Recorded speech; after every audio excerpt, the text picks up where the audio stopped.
वेळेची गोष्ट आहे, जेव्हा लोकांच्या घरामध्ये वीज नाही राहायची. अशामध्ये एक गाव होतं मंद्राचल. दोन चोर रात्रीचा वेळ बघून चोरीच्या फिराकमध्ये होते. ह्या दोघांनी पहिलाच खूप चोऱ्या केल्या होत्या आणि आता दुसऱ्या चोऱ्यांमध्ये लागलेले होते. अरे रंगा, काय हात लागला आहे आज? जरा बघू तर. सगळं बघितलं मी. आज खूप माल हाती लागला आहे. पण थोडं अजून असता तर. अजून पण मन नाही भरलं एवढं चोरून पण. तुझं मन भरलं का? मन तर माझं पण नाही भरलं, पण मी कधीपासून विचार करतोय, जर तू म्हणशील तर अजून कुठेतरी हात मारूया. हो चल तर मग साफ करूया अजून एखादं घर. चल एखादा मोठा बकरा पकडूया. हे तर मुख्याचं घर वाटतंय. हो त्याचंच घर आहे आणि त्यापेक्षा मालदार ह्या पूर्ण गावात कोणीच नाही आहे. बरोबर म्हणतोय. चल इथेच कुठे त्यांचं लॉकर असायला हवं. तार तयार करून ठेव लॉकर उघडायसाठी.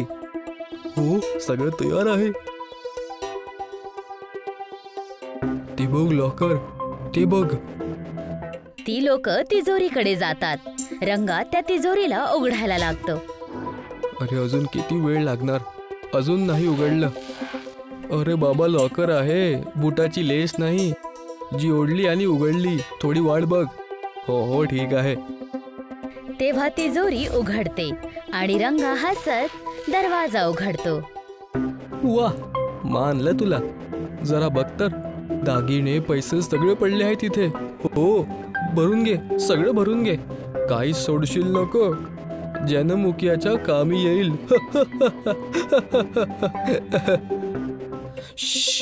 हळू आता चल.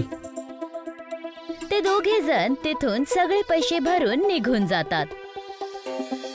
दुसऱ्या दिवस सकाळी मुखिया उठतो आणि तिजोरीवाल्या खोलीमध्ये जातो तर बघतो की तिजोरी उघडलेली आहे. अरे भाग्यवान, हे लॉकर तू उघडलं होतं का? नाही, मी तर तिजोरी नाही उघडली. तुम्हीच बंद करायला विसरले असणार. प्रधान रुक्मिणीचं बोलणं ऐकून ताबडतोब तिजोरी बघायला गेला. हे प्रभू, हे काय झालं? सगळे पैसे सोनं सगळं गायब झालं. प्रधानची आवाज ऐकून रुक्मिणी त्या खोलीमध्ये पळत पळत गेली. कुठे गेले सगळे पैसे? अरे देवा, हे काय झालं आमच्या बरोबर? आता आपण काय करणार रुक्मिणी? माझ्या पूर्ण जीवनाची कमाई फक्त एका रात्री गायब. अहो तुम्ही प्रधान आहात, तुम्हीच काहीतरी करा. पूर्ण गावामध्ये इतक्या दिवसापासून चोरी होत आहे, पण तुम्ही आतापर्यंत या समस्येचं समाधान नाही काढला आणि आता बघा आमच्याच घरी चोरी झाली आहे. मी मानतो की समाधान शोधण्यात वेळ लागत आहे, पण प्रयत्न नाही करतोय का? मी जातोय पंचायत बोलवायला. त्याचं काहीतरी करावंच लागणार आता. जा आणि लवकर काहीतरी करा. इथे उभं राहू नका.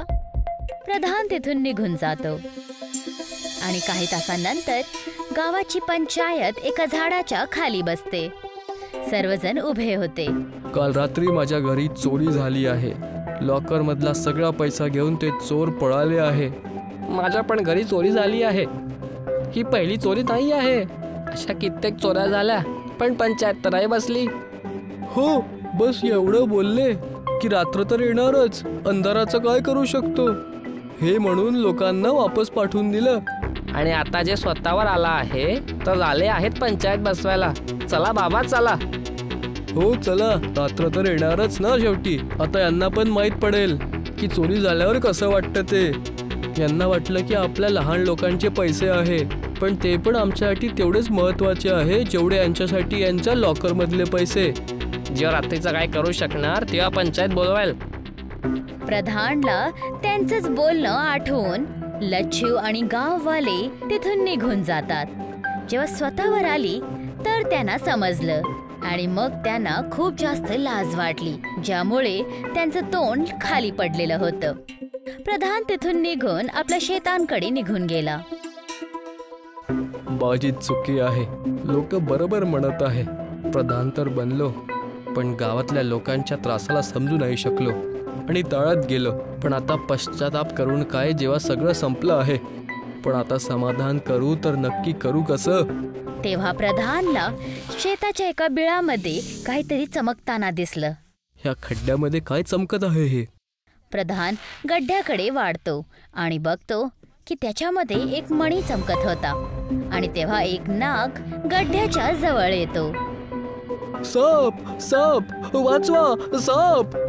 शांत राहा बाळा. अरे, हा साप बोलतो आहे. हो, बोलावं लागत आहे बाळा, कारण गोष्ट अशीच आहे. मी 50 वर्षांचा होणार आहे साप महाराज. तुम्ही मला बाळ का म्हणत आहात? कारण मी तर 1000 वर्षांपासून जीवित आहे. तर तू बाळच झाला ना. क्षमा करा साप महाराज, बस मला इथनं जाऊ द्या.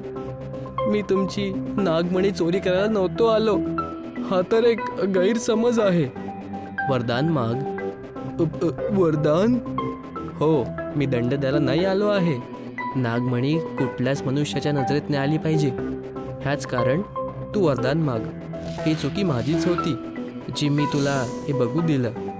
वरदान प्राप्त करून तू मणीबद्दल विसरून जातील. तुला फक्त तो वरदान आणि मी आठवेल. वरदान? अरे प्रभू, हा तर खूप हास्यवाला प्रसंग आहे. जर हे काही दिवसांअगोदर झालं असतं तर मी तुमच्याकडून हिरे सोनं मागितले असते.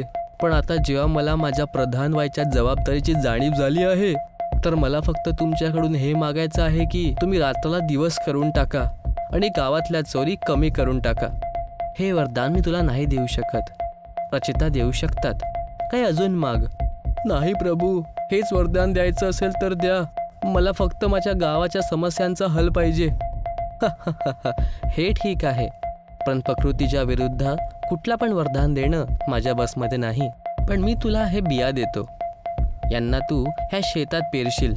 मात्र 1 महिन्यात तुझ्या गावातले सगळे त्रास समाप्त होऊन जाईल. धन्यवाद प्रभू.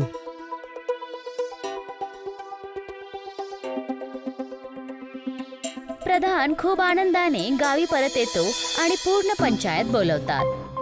अरे काय गोष्ट आहे, एवढ्या लवकर रात्र दिवस करायचा मार्ग शोधला का प्रधानजी? आता तर फक्त काहीच तास झाले आहे. जर हीच गोष्ट परत करायची आहे तर आत्ता सांगून द्या, जे आम्ही चाललो जाऊ. नाही तर नाही. थांबा, माझी गोष्ट तर ऐका. सांगा. मी मार्ग शोधला आहे. प्रधान त्या सगळ्यांना सगळं काही सांगतो. पण त्या बियांना पेरून आपल्या रात्रीची समस्या कशी कमी होणार? हे तर आपल्याला शेतात जाऊनच माहीत पडणार. मी आग्रह करतो की कृपा करून उद्या माझ्या शेतात नक्की याल. खरं म्हणाल तर मला तुमच्या गोष्टीवर विश्वास नाही होत आहे, पण तरी पण उद्या येऊन बघू प्रधानजी की तुमची गोष्ट खरी आहे की नाही. दुसऱ्या दिवशी दुपारमध्ये प्रत्येक जण आपलं काम संपवून प्रधानच्या शेतामध्ये पोचतो आणि बघतो की तिथे खूप मोठ्या मोठ्या आकाराचे भोपळे उगलेले आहेत, ज्यांच्यामध्ये 2 डोळे आणि एक तोंड पण बनलेलं आहे. हे आहे आमच्या समस्याचा हल प्रधानजी. हो, हेच आहे. बरोबर बघा, आता सकाळ आहे तर यामध्ये प्रकाश थोडा कमी आहे, पण टिमटिम नक्की करत आहे. हो, गोष्ट तर बरोबर आहे, पण याचा वापर कसा करणार? गावचा प्रत्येक व्यक्ती यांना आपल्या घरी घेऊन जावा आणि गावातल्या मुख्य रस्त्यांमध्ये काही खांब्यांवर लावून देईल, ज्यांना रात्रीच्या वेळेस कोणी चोरी नाही करू शकणार. तुमच्यावर शक करण्यासाठी आम्हाला क्षमा करा प्रधानजी. तुमचे खूप खूप आभार. आभार मानू नका. जेव्हा माझ्या घरी चोरी झाली तेव्हा मला कळालं की ही समस्या किती गंभीर आहे. धन्यवाद. आता आम्ही यांना आमच्या घरी लावून देऊ. प्रत्येक जण तिथून भोपळा घेऊन घरी जायला लागला आणि काही दिवस निघून गेले होते. पूर्ण गाव आता रात्रीच्या वेळेस जगमगत होतं. आज परत चंद्राची रात्र होती आणि मंद्राचल आपल्या नवीन भोपळ्याने टिमटिमवत होतं. तेव्हा तिथे 2 नकापोश गावामध्ये प्रवेश करतात. अरे हे काय, पूर्ण गाव असं चमकत आहे जसं की दिवसाची वेळ आहे. पण आता आपण चोरी करणार कशी? ही तर खूप मोठी अडचण झाली. हो, अडचण तर आहे, पण काही गोष्ट नाही. फक्त प्रकाशच तर आहे. पण लोक तर झोपले आहेत ना.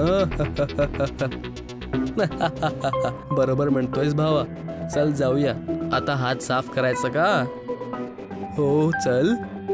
दोघे जण येऊन परत प्रधानच्या घरासमोर थांबतात.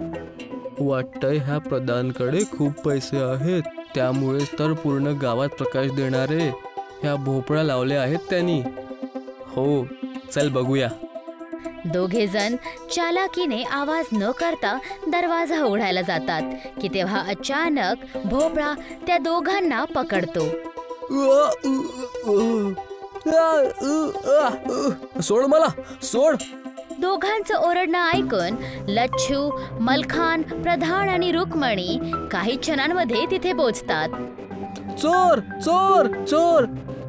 अरे देवा, बघा तर, एवढ्या चांगल्या प्रकाशात पण चोरी करायसाठी आले आहेत हे दोघं. हो, बरं झालं की नागदेवताच्या कृपेनं भोपळ्यांनी आपल्याला वाचवलं.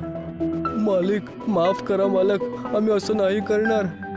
तुमची पायी परत करून देऊ, पण ह्या भोपळ्यांपासून आम्हाला वाचवा. हो, आतापर्यंत भोपळे खाल्ले, पण आता वाटतंय की हे भोपळे आम्हालाच खाऊन टाकतील. बरंच होईल जे तुला खाऊन टाकतील. पळून गेला होता ना दोघं, तुमच्याबरोबर असंच व्हायला पाहिजे. दोघे चोर आपल्या लालचमुळे पकडले गेले आणि भोपळ्याच्या लालटेनामुळे आता पूर्ण गाव सुरक्षित झालं.